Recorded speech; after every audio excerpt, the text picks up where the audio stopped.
मेरी test money ये है साजी कि मैंने वो जो जयनमाज़ के नीचे पैसे रख के जो करते हैं ना मेडिटेशन, जो ठीक आपने है। करवाया था, तो मैंने वो किया था। तो मैंने रात को 10 बजे किया और 2 घंटे बाद ही मेरे बेटे का वीज़ा, यूके का वीज़ा लग गया। पैसे सिर्फ आपने 2 घंटे जयनमाज़ के में। नीचे रख के वजीफा किया और वीजा लग गया, क्या बात है। ठीक। बिल्कुल, बिल्कुल।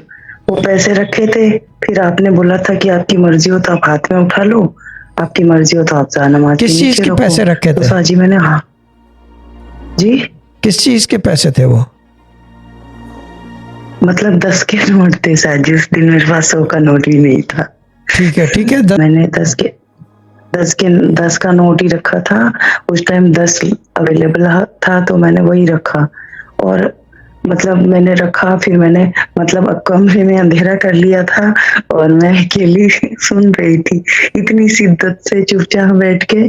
और 2 घंटे के अंदर मेरे फ़ोन पे जब रिंग बजी तो मैंने देखा तो उसपे यूके का वीज़ा था, जो हम लोग सालों से वेट कर रहे थे, वो 2 घंटे के अंदर काम हुआ मेरा। प्रोसेस इज ये मेरी प्रूवन, बहुत मेथड्स बड़ी डू वर्क।